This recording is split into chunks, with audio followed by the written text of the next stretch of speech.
Hello everyone, welcome to Sanmarga classes.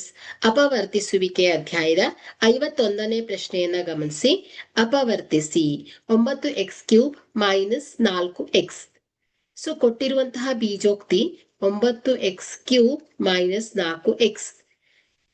So ಇಲ್ಲಿ ಎರಡೂ ಪದಗಳಲ್ಲಿ ಎಕ್ಸ್ ಅನ್ನೋದು ಸಾಮಾನ್ಯವಾಗಿರೋದ್ರಿಂದ ಇದನ್ನ ಹೊರಗಿಟ್ಕೊಂಡಾಗ x into 9x² minus 4. So ಈಗ ಎಕ್ಸ್ ಇಂಟು ನೋಡಿ 9x² ಮೈನಸ್ 4. ಸೊ ವರ್ಗಗಳ ವ್ಯತ್ಯಾಸದ ಸೂತ್ರವನ್ನ ಬಳಸಬಹುದು ಇಲ್ಲಿ. Okay, so a² minus b² is equal to ಏನ್ ಹೇಳಿ, a plus b into a minus b ಅಲ್ವಾ.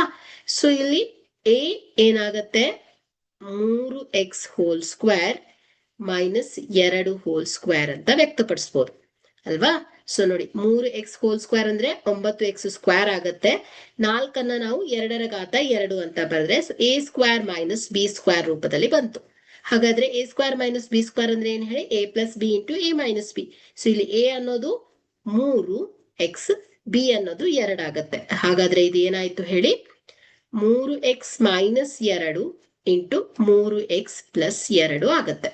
ಸೊ ಹಾಗಾದ್ರೆ ಇದನ್ನ 9x³ ಮೈನಸ್ 4x ರ ಅಪವರ್ತನಗಳು x into 3x minus 2, 3x plus 2 ಆಗತ್ತೆ. ಸೊ ಇನ್ನೊಮ್ಮೆ ಬರೀತೇನೆ, x into 3x plus 2 into 3x minus 2 ಆಗಿದೆ.